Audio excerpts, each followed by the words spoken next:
Hello, everyone. Happy Tuesday. Welcome back to the Popcorn Hour. I'm Matt, this is James, and this is our Criterion of the month, which is Paths of Glory. Directed by Stanley Kubrick, which I think Stanley Kubrick might be my favorite director right now. Oh yeah, Yeah, I don't know what it is. I just have the urge to fully have you watched finish his everything yet? catalog. I think I have like 4 or 5. Oh, okay. To go. That's not bad. Okay. But yeah, I did watch another Kubrick movie besides Paths of Glory. Speaking of which, I guess I'll go first with what I've watched. Watched Invincible. This season feels weird. Like something just feels weird about it. I don't think it's bad. I think the episode.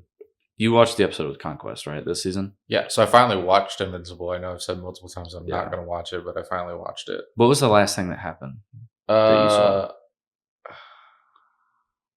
The last thing I saw was Nolan returned to the house and had that conversation with Debbie, and it was like really heated and emotional and stuff like that, which I thought was really, really good. Like probably the best part of this season so far, in my opinion. But yeah, that's about where I got to. Oh, so you haven't even. The next episode is crazy. The next 2 are pretty crazy. It picks up Okay. like a lot. Does Conquest come back? Okay. The war. I saw that the there was, war like- starts. Oh, okay. In the next episode. I did see that like Mark faces Conquest a second time, and I was waiting for that. I even looked up when Conquest shows up to begin with as I was watching it, and then it was like, oh, it'll be the next episode that I watch. So I was like, okay, cool. So yeah. I've also watched The Boys. Mm-hmm. I'm behind 1 episode, Okay. but so far it's pretty good. The season is crazy. Yeah, Like the first episode felt like a mid-season episode, it did. Yeah. and the ending of the first episode was crazy. But we will have to do a episode on The Boys As a whole. as a whole, the Invincible, and maybe Daredevil. And I'm really behind on Daredevil. Oh, I've really? only seen like the first 2 episodes. Okay. I watched like a regular show passively. I watched Surf's Up. That one's it's a funny movie. I watched Crazy Stupid Love, Maximum It's a funny Overdrive. movie.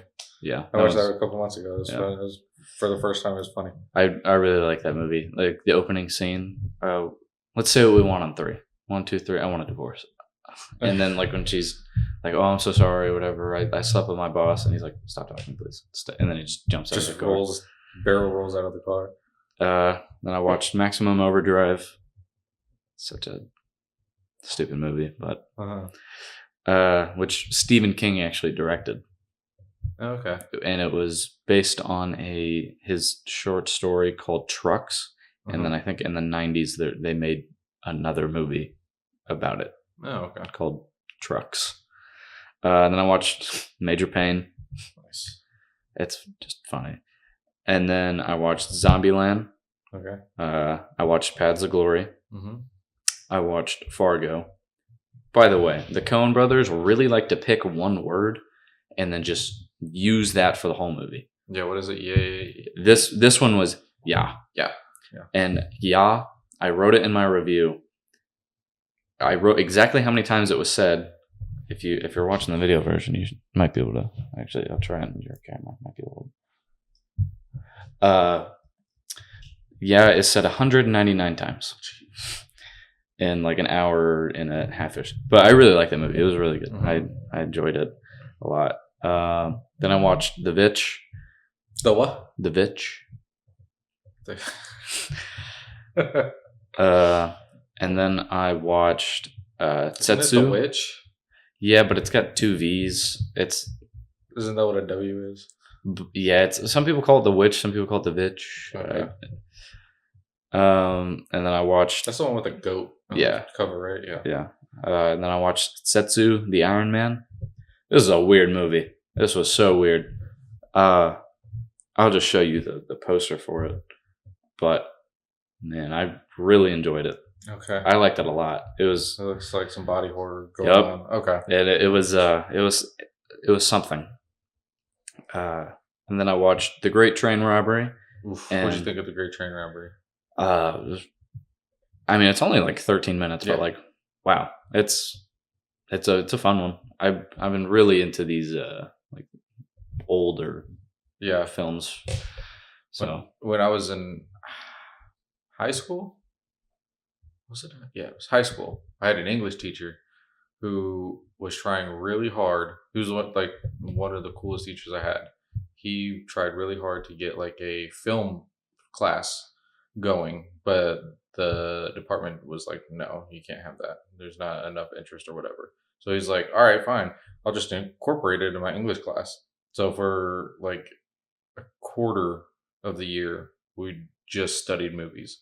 And he showed us The Great Train Robbery. And I was mesmerized by it. I really liked Trip to the Moon. Mm-hmm. I really like that. I'm currently going through like the 1001 movies you need to see before you die. Oh, okay, yeah. I look at that list a lot on Letterboxd, and I'm like, okay, maybe you should get the Pro because it's already there for you and it tells you Mm, everything. I know. I'm thinking about it. You get it in like November Okay. because in November they do like 50% off. Oh, okay. I'm gonna cancel my Pro and then buy the Patreon one in November. Oh, okay. And yeah, because I sorted it by length Uh-huh. to see all the short films that were first, Oh, okay. so I can like Work your way spam up. through those. Mm-hmm. And then because I watched Paths of Glory and because I watched Major Pain, I had to combine the two, and I watched Full Metal Jacket. Okay. Man, I forgot how much I love that movie. This is a really good. It's so funny. A jelly donut. Okay. That is just. That might be my favorite Kubrick. I don't know. 2001 is really good. The Shining is really good. But man, it's just such a funny movie. Yeah. So what have you been watching? Okay. So like I said, I watched Invincible. I'm almost caught up. I'm on season 4, episode 5, in a span of like 4 or 5 days. I finished watching Peaky Blinders. It's one of my favorite shows. I will put that on my Mount Rushmore of shows at this point. Really? Yeah. Okay, so your Mount Rushmore is Sons of Anarchy. Mm-hmm. Was that your foot? Yeah. Sons of Anarchy, Peaky Blinders, Mm-hmm. the animated series. I thought about putting that on there, but there's a lot of filler episodes that like not a huge fan of. But I would say even though like a lot of people hate the Arrowverse, I love Arrow. Love Arrow. It's so rewatchable. Aside from like season 6, 7, and kind of 8. I don't think season 6 was bad. It's just like hard to watch. Yeah. Like I don't know what it was. Like the prison stuff was cool. Yeah. But- yeah. That I think that was the villain is really good because you don't see a path for Oliver to win at all. It Like, seems he's like been they. beaten at every corner. It seems at like this point. they just kind of stole the idea of Bane from Mhm. Dark Knight Rises. Yeah. They're like that. Yeah. And so yeah, that one was. But season 7 is completely unwatchable. Like I don't even know what happened. What happened in season? He has a half sister, Kimiko, and she ends up becoming part of this like leader of this group or something, and Oliver pretty much ends up. I wouldn't say he kills her, but she dies and stuff like that. And I don't remember that. Yeah, it's not a good season. And then season 8 just like ended prematurely because he died. But like Yeah, but then you focus a lot on the future stuff, and that's not. I like the future stuff when it's just like a couple scenes. Like Legends of Tomorrow, the best episode is when they go to Star City 2049 or something like that. And there's Old Man Oliver and stuff like that. That's probably my favorite episode of that show. But I like when the kids come back to the past as adults, and they're able to like have talk to, even though Mia's really, really annoying and I can't stand her. But William School as an adult, like he's funny. So there was that one. And then I would say Breaking Bad is the 4th. I really like Better Call Saul, and I really like Breaking Bad, and it's really hard to like pick which one. I think one thing I really like about Better Call Saul is that Saul is a big movie guy, Mhm. And so there's so many movie references. Mm-hmm. Like in every episode, there's like something, like Okay. some sort of movie reference. Hmm. And it's just it's a fun show. Yeah. So finished Peaky Blinders, and then I watched Peaky Blinders: The Immortal Man, and I was not aware that it was supposed to be a 7th season, but COVID kind of messed it up, and so they just converted it to a movie, which I'm sure kind of changed a few of the cast member choices. I really liked the movie's really good as a standalone film where you don't have to actually watch the show because there's enough backstory in there to kind of help you get some deep idea of what's going on. It's different than what I expected it to be, but overall, I thought it was really, really good. I really like Barry Keoghan as Duke in there, and I'm disappointed that because they're doing 2 continuing seasons set in the 50s, so probably about 10 or so years later, and they changed Duke's actor again for a 3rd time. So I'm curious to see how that goes, but it's the same format, so 6 episodes per season, and I think it's only 2 for right now, so we'll see. But yeah, very, very good show, very good movie. Watch The Boys. I'm caught up on The Boys, and this most recent episode it's a lot to deal with. There's a lot of emotions going on and things like that. Would you say it was like one of the best episodes of the show? Because apparently episode 3 and 5 were the highest rated by critics. Are we on season 4 or episode 4? 3. I think we're on 3 because they released 2 episodes, and then might be on 4 actually. Let me see. Let me see here. But they critics were allowed to watch up until episode 7. Oh, okay. And they weren't allowed to watch the finale. But 3 and 5 were the highest rated. Yes. 3 is really, really good. Butcher makes some questionable decisions, and which I feel like is going to be a theme throughout the entire season. And then something happens at the end where I was like, oh, shit. So definitely watch it because it's good. And I don't know if it's better than episode 1, but it is really good. Almost caught up with Daredevil. So I watched every episode except for this past week's. Episode 4 is really, really good. One of my friends texted me and said episode 5 is probably the best of the whole show. Okay. I'll probably watch that tonight. We'll see. But I don't know. I have to catch up on all 3. Yeah. And then I tried watching Maul Shadow Lord, and I got about halfway through the first episode, and I couldn't get into it. So I think I'm gonna just wait until it comes out fully, and then watch it. I feel like there was another show I watched, but I can't remember. But I did watch Interstellar for the first time. And? Okay, I watched Interstellar for the first time fully. I've seen bits and pieces throughout since it came out, but this is the first time I actually sat down and watched the entire thing. Every year in January, they like re-release it in theaters. Oh. So we might have to go again. I watched it last year with my friend Alex. Okay. That's right. I don't remember. Yeah, it's a really good movie. Yeah. There were a couple things that I was a little confused on. I loved. People think say it's a cameo. I don't consider it a cameo.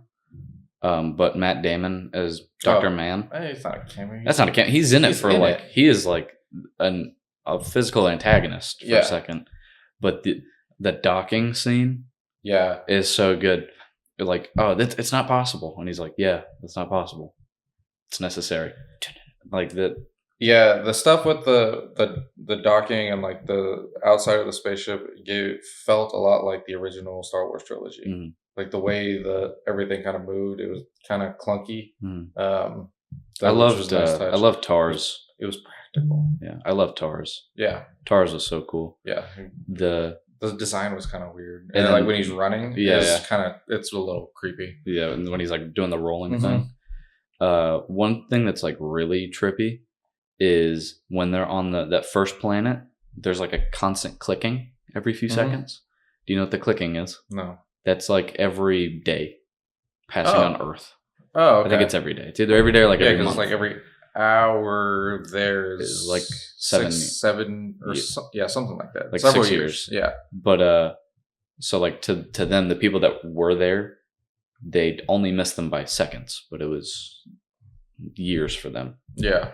I did think at the end, but each wave was like because it was every hour that big wave would come by. That would be the 6-year mark. Okay.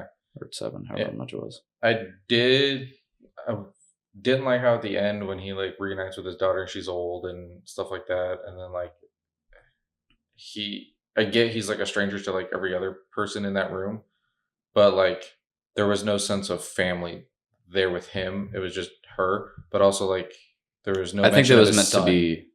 Yeah, I think that was meant to be foreign. Like he felt foreign being there. Yeah. One thing that totally confuses me is he says they call him Cooper throughout the whole movie, and then Casey Affleck's character says, "Oh, we were going to name our son Cooper after you," and then it turns out at the end of the movie we find out that Cooper is their last name. Yeah. So his kid would have been Cooper. Yeah, it was weird. It's strange. Yeah, that was a little weird. That scene though at the very end where they like build the farm again. Yeah. And then he's like, "You told them I like farming." Yeah, that was good.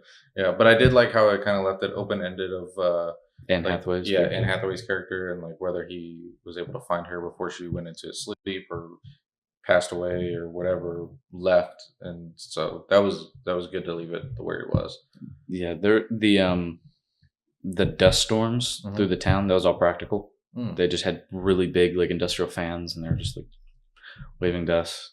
The practical sets for it were crazy. Like, yeah. I'm sure you've probably heard like the stuff about the black hole is like scientifically accurate, and like each frame took 100 hours to render. Yeah. Well, even like if you look at there was an episode of Invincible where there's a black hole. Yeah, it's the exact same one. So it's good that they're like everybody's kind of like on the same page of what a black hole looks like instead of just like different and literally just a black hole without any lights or anything around it. I think Interstellar is the best Christopher Nolan movie.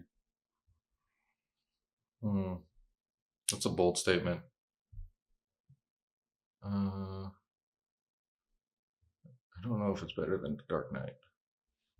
Because people always contend Oppenheimer or Interstellar, but I think Interstellar is the best. Based off of what we talked or what I posted about, you were talking about the bomb scene. There's a lot of people that did not like Oppenheimer. Yeah. I really didn't get it. Oppenheimer, the very end, I remember it was like the last scene. I was like, how is this movie going to end? Because it's told so it's so non-linear. But I was like, how is this going to end? And then that final scene, I was like, wow. I still haven't watched it. I wanted to watch it in the theaters and just never got around to it. And I feel like if I just watch it at home, it's not going to be the same. That's why I haven't watched it since. I've only watched it once in the theater, and I'm kind of nervous to watch it outside of the theater. Yeah, I kind of hope maybe they'll do a re-release or something. Or maybe we'll just rent out the Regal theater, because you could do that and pick any movie. Maybe we can do that if it's not expensive. Yeah, I'm pretty sure it's cheap at that one. Yeah, well, Elizabeth tried to do that, and they never got back to her because we were going to watch Batman '89 for my birthday. That'd be really cool. Yeah, on the big screen. Yeah. So you're ready to get into the paths of glory? Yes. So initial thoughts? I think overall it's really good. I think the accuracies are nice. I always like to point out inaccuracies in war movies or just anything where there's a military aspect of it. I don't. And of course, like it's set in World War One, so things are different there. But I was, since being, from the legal field in the military, like it was nice that the courts martial proceedings was good, but I think the plot itself was good. I just think the way they got there was kind of weak. Okay. But it's funny because like you watch these like movies from the 30s, 40s, 50s, and you look at a movie now, acting is so different. Yeah, it's very robotic back then. Back then was very like I guess there's like a coined term for it now, which is like there's scenes where you don't need to act. You just need to deliver the dialogue and just be like a normal person. Like you don't have to act. Like just do the dialogue. And everything back then just feels like that. Yeah. And then there was this like shift in like around the 60s, 70s, especially is when they started to really embrace being cinematic, I guess. Like changing adding more the emotion. color grading and the emotion, getting the camera work to feel closer to the character. A lot more dramatic. Yeah. I thought a lot of the acting in this was very robotic, but that's typical. It's for typical like for those types of movies, especially like a Kubrick movie. And I think it fit for this type of like war movie because they're especially when they're like in the trenches. Yeah, and when they're in the like holding cell and they're very just tired. Yes, and just worn out, and that really just like conveyed well. Yeah, but overall, like it seems like when we watch these Criterion movies, for the most part, I don't get enthralled in it until like the last 30, 45 minutes. And then I'm like, okay, this is where we're going. This is how we're, so like Lahane was probably, Lahane was a big one like Lahane that. was a very strange one for me because I was watching, I was like, it's good, but I don't understand the movie. And then get a little closer to the end, and I was like, it's kind of getting me now. And then it ended. I was like, that was good. 15 minutes after that, I was like, oh my god, this is like one of the greatest things ever. Yeah. So that's and then the rewatch, I've been really wanting to watch Lahane again. Like I really, really like that movie. It's a fun one. Yeah. Yeah. So that's kind of how my thoughts were. What about you? Well, this is one like Kubrick that I tried to watch a while ago. And then I think it was on like Amazon and it just got taken off. And I was like, okay, well, I guess not. And then I saw it was back on there and I was like, I've been really into Kubrick movies recently, so might as well give it a watch. And it did shock me. It weirdly reminds me a lot of Full Metal Jacket, but like flipped. Because Full Metal Jacket is like in boot camp for the first half, and then the second half is the Vietnam War. This one, they're in World War I, and then in the second half, they're like on trial. And it felt like a very mirrored version of that. Okay. And there's a lot of scenes that did remind me of other movies, like the scene where they're in the cell and they're the guy with the wound over his eyebrow, the one that was knocked out, and he's like he's looking at a cockroach like crawling on the ground. He said, that cockroach will live longer than me. Tomorrow I will be dead and that cockroach will be alive here with like my wife and whatever. And it reminded me a lot of the scene from Fight Club where they take the store clerk to the back. Okay. And they hold him at gunpoint, and he's like, I know his name. Hold up. Raymond K. Hessel. And he's like, tomorrow, he's like, what was that? That was not funny. He's like, tomorrow will be the greatest day of Raymond K. Hessel's life. His breakfast will taste better than any meal that you and I have ever tasted. And it reminded me a lot of that scene. And it was like one of those scenes that really just kind of brought it down. Yeah. And made it feel more real. Like they gave them a lot more of emotional weight. Okay.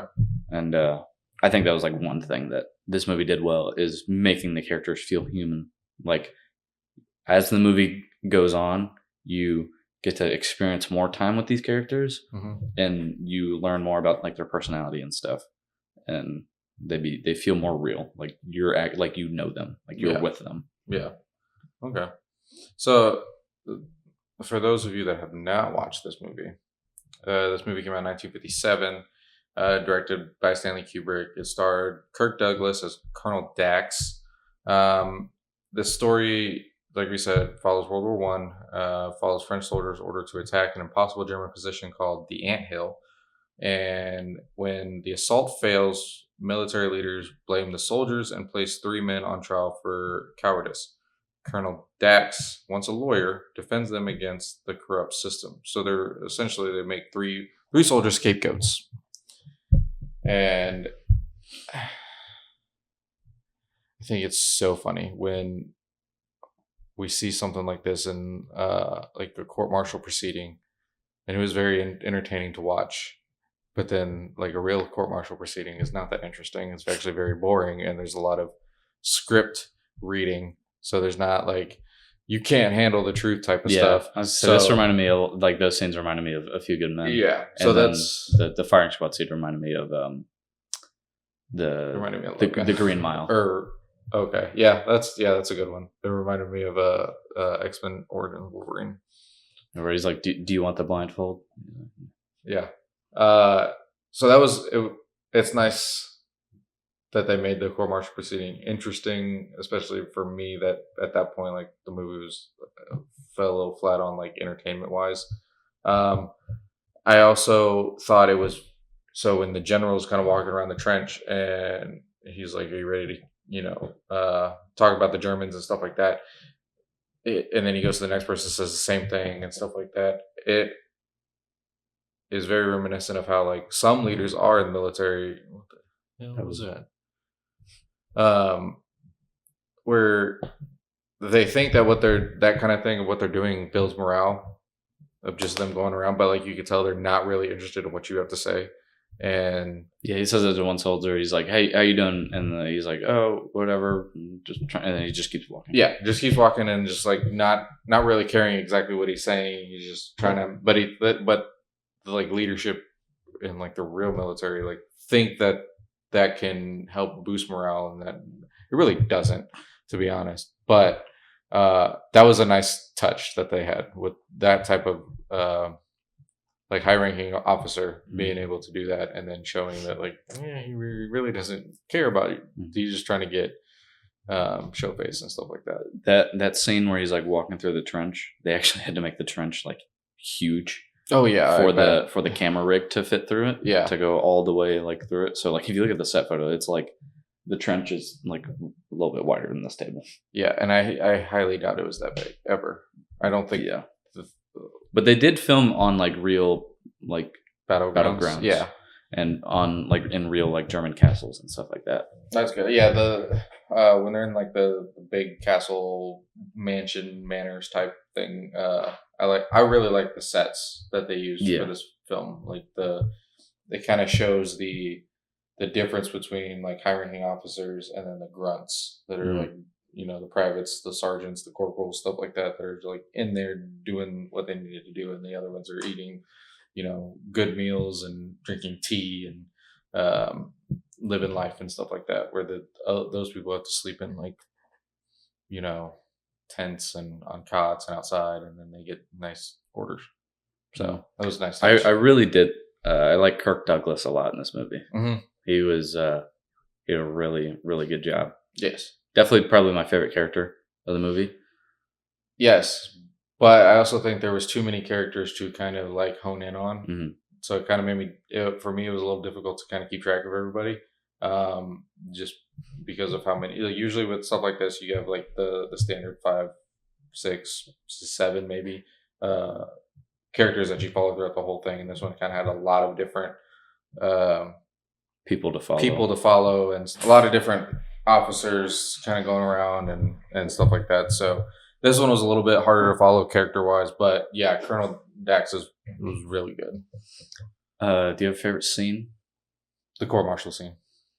I think my favorite scene is the very end when Kirk Douglas's character is like walking through that like town, and he like peeps through the window and then sees all the soldiers in that like bar, and then the German woman goes up on the stage and they're like howling at her to like sing and stuff, and then they all like go silent. And fun fact, that woman is actually became Stanley Kubrick's wife. Oh, really? That's how they met. Okay. And that scene was like inspired by a true event that did happen, but I'm pretty sure it was like a last second decision that Kubrick came up with. Yeah. So that scene was a little confusing at first. I didn't really understand it, and then when she started singing, they kind of did something similar in Peaky Blinders. So I was like, maybe this is a thing of the time, or it was like essentially uh, the sound of, or it's like the beautiful sound of a woman singing will calm any man is like essentially what it's supposed to mean. And so they did the similar thing in Peaky Blinders with Thomas Shelby's first wife when she first became like the barmaid, and everybody in the bar is just kind of being loud. And she starts singing, and then everybody calms down, brings tears to their eyes, things like that. Or no, it was like the sound of a beautiful woman, or the beautiful sound of a woman singing can bring any man to tears. It's kind of like what it is.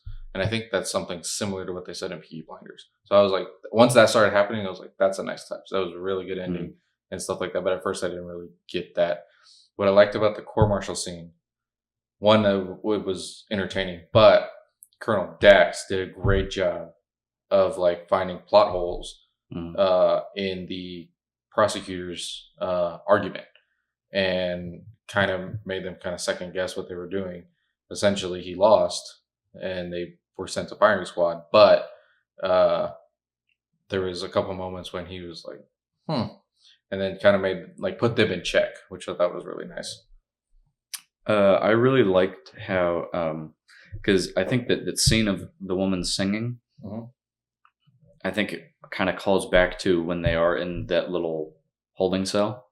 Okay. And the guy sees the cockroach, and he's just kind of like observing it, and he's has this like moment of realization that he's gonna die. Like he's dead. Yeah. And he knows it, and in that moment he's like cherishing this like little moment that he has. And then when she's singing, it's almost like everyone kind of has their own moment, like, oh, I'm probably gonna die. And they all realize that like this is a good moment, so they all start like to cherish it.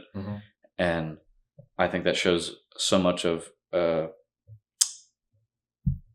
Douglas's character, because it seems like he understands, because he's a general, and so colonel. Yeah, he's a colonel, but they like give him the general. Yeah, but so he's a colonel, so he knows. It seems like he knows what they're going through because he's had that moment of realization before, and they're like, oh, we need to round up the soldiers or whatever, and he's like, let them have their moment for a second. Yeah.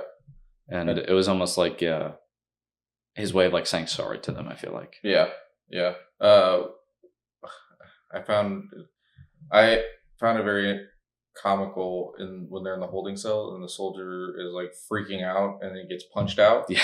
And like those things, just out for the rest. Yeah, and those types of moments are really funny in older films because of the way they film it. Like obviously they filmed it from the back of the person punching, and so I'm assuming he was like standing 10 feet away or 5 feet away or something like that, away that, and then added that like generic punching sound. Those are always fun to see. Yeah, I did laugh pretty hard at that. And then when they like start trying to like resuscitate him, and they're like, oh, we can't wake up, or are we still going to go through with the execution? And they're like, yeah, and they bring him out on a gurney. Yeah, like could you imagine being that guy? Like you're like, oh my god, there's a chance that I'm going to die. Yeah, and then you just wake up and you're there. Yeah, not a gurney, a litter. He's on a litter. And I do like the scene when they're walking out, or like when he's like, do you want to have like dignity? Like when you die, like go out there like how you want to be remembered. Yeah. And it reminded me of the Joker in The Dark Knight when he says in their last moments, people show you who they truly are. And so in those final moments, you get to see who each of those men are. Yeah. I was expecting, somebody to interrupt the firing squad right before it happened, to where they uh, stopped it or whatever, and like the truth really came out, and that they were it was revealed that they were scapegoats. That didn't happen. So when they actually said fire and shot them, I was like, it put me in shock for a second. I was like, wow, that's insane. But I didn't realize that this was based on a real event. The that reminded me of again, like Full Metal Jacket, when the big moment happens, and after that, Joker's character doesn't mention what happened at basic training. Like, he doesn't talk about it, and it like just kind of shows the what it's like for them during that time, and how he's just kind of like got to keep moving forward and not really think about it. Just keep going, keep pursuing. And in that, like, after they get shot by the firing squad, Kirk Douglas' character doesn't talk about it really. No. And he, I think that just shows like how much of like how much tragedy he has seen in the war already. Yeah. So this was, like I said, based on a true event. It's called the Soane Corporal's Affair of 1915, when French soldiers were unfairly punished after refusing suicidal orders. Then France executed several soldiers during World War I to maintain discipline. So that was, I think they portrayed that very well, of that event. Like, those soldiers were fighting a losing battle, and then while also trying to be on the front lines and stuff like that. So that was there's a lot going on in those soldiers' minds, that when we talked earlier about the robotic acting or just delivering dialogue, that's when it really kind of sets in good in those moments, because of how much stuff they're going through at that moment in time. So like, they would be shell shocked, like they said at the beginning, and that one soldier was like, "My wife, I have a wife," and so that was good. And especially that scene when they're like being questioned about like what had happened, and then Kirk Douglas's character like stands up and is like, "What do you expect them to run out and die?" Like, they were all like kind of by themselves in a different part of the trench. Yes. So you just expected them to go out and die, and then they just kind of really don't have an answer. They're just kind of like, yeah, I guess. But it's fight for your country type of thing. Yeah. But that was, I thought this movie was like really like the tension builds up a lot, and then it just like, at first it feels kind of flat, and then it just keeps piling up. Yes. Yeah. Even with like the sound design and those last few minutes, they really help with the tension, like right before the soldiers did the firing squad. Like, there was so much tension. I'm like, okay, somebody's gonna stop this. Something's gonna happen. Somebody's gonna stop this. The real person behind all of this is gonna actually get in a lot of trouble. And then it didn't happen, and it just kind of just brings you down a little bit. Yeah, because you really don't know what's gonna happen unless you read the book, I guess. But one of the guys at the beginning of the movie that like ran from the anthill, that he didn't get in trouble though, like during like their night operation, I guess. That guy was a real, like, I think World War II soldier, and was like was a very decorated soldier, and was like the complete opposite of what his character was. And I saw that and I was like, oh, that's pretty funny. Interesting. That is weird. Yeah, that's kind of funny. I wonder how he felt, like, doing about his own character. Yeah, because sometimes like people like that, like, that go through those types of things in real life, like, they're set in their ways, and like thinking any other way is not gonna fly with them. So I'm curious to see how he managed to go through those scenes, because I would assume it would be very difficult for him to think that way. Or he's like, yeah, it's just acting and it's fine, but I don't know. I did look up some accuracies and inaccuracies. Because I like to do that with like real like films based on true stories, but also like military films. Mm. Obviously, I talked about the real life event, um, the real life trench warfare that was perceived very well. I really don't think the trenches would be that big though. Um, and then uh, one thing was like the officer soldier divide was very accurate. I thought of like officers kind of carry themselves a certain way, and they think of the enlisted as something kind of lower than them, and then I've seen it a lot where like enlisted don't think very much of officers at all because a lot of the like especially lieutenants nowadays are just like coming out of college. They're green, but then they're in charge of somebody who's a 20-year veteran and stuff like that. So that was a good dynamic that they had and stuff. I thought the saluting thing was kind of weird, and maybe it was at the time that's how it was. But like the general would salute first, and then the other guys would not salute back, and it's not how you do it. And it's you salute the officer first, and then they salute you back. It's very customs and courtesy type of thing. But some of the inaccuracies were the scapegoat thing. So the film actually exaggerated the randomness of picking soldiers of like, oh, like let's just pick this guy, this guy, this guy. And it was more so like it actually made more sense in real life of like the scapegoats and stuff like that. So another thing that I said was like Colonel Dax's bold resistance, like during the court martial, and like representing the soldiers. But it was like a colonel openly humiliating generals and court would have been very rare. Like you do your customs and courtesies, obey the chain of command type of thing, and but I think it made for a more enjoyable scene. So that was nice. So yeah.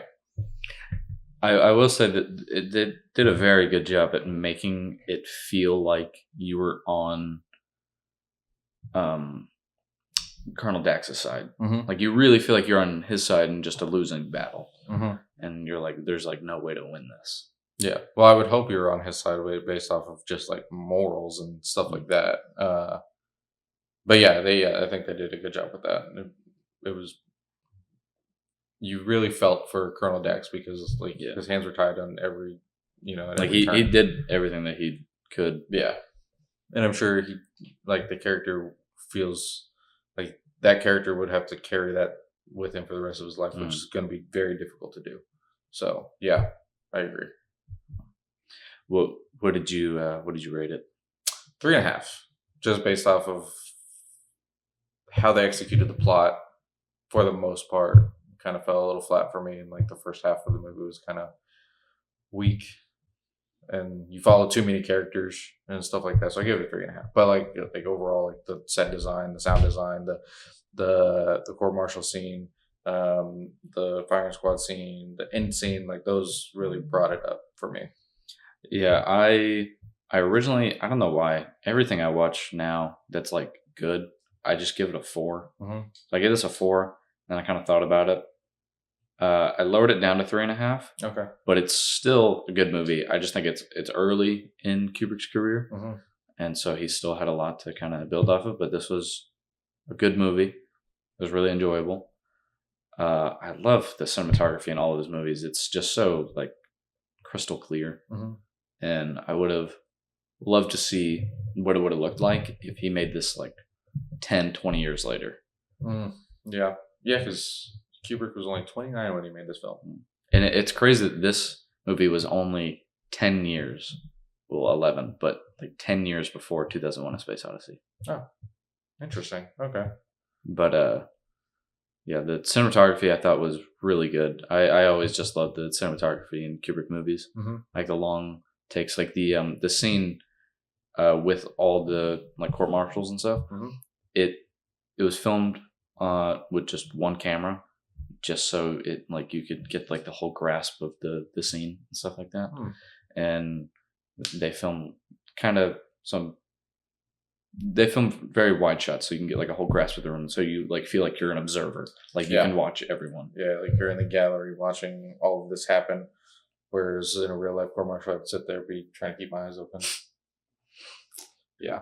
But I think I'm gonna keep it at a 3.5. Yeah. I think that's a good rating for it. But when you look at it on Letterboxd, like I love the 3.5, poster. 4.5, they're all right there. Yeah. So like, there's a lot of people who actually really love this movie. So yeah, I feel like this could go up upon rewatches. I don't think it would go up for me at all. I do think it's kind of hard to judge a movie off of like one watch of it. Like I feel like a lot of movies take so many rewatches before you like fully understand it. Yeah. And I think Kubrick is just one of those. Like you just have to keep watching them and you'll understand it more. So I'm excited to see how I think of this movie after a few rewatches. Okay. But you don't own this one, right? No. Okay. I would like to now. Okay. Well, because if I do, this will be my second Kubrick Criterion because I have Eyes Wide Shut. Oh, okay, yeah. I don't know how many he has, but I would like to have all of them. I would also like to get the Wes Anderson set for all of his, even though I have Fantastic Mr. Fox, but I'd like all of them. That'd be really cool. Especially like Isle of Dogs. I really liked Isle of Dogs. And you have Grand Budapest Hotel. I do have Grand Budapest Hotel. Yeah, forgot about that. Yeah. I kind of want to rewatch that one. Yeah, I was thinking about that one the other day. I really love that scene where they're like sorting through all this stuff, and he's like cutting the bread, stabbing the cheese. Yeah, that's a really good scene. Yeah. Well, you got anything else? No. Yeah, you can join us for Friday's episode of Movie News, and you can see our other listening platforms, social medias, Letterboxd, all that stuff at the top of the description. And let me get that quote. I'm still not your boy.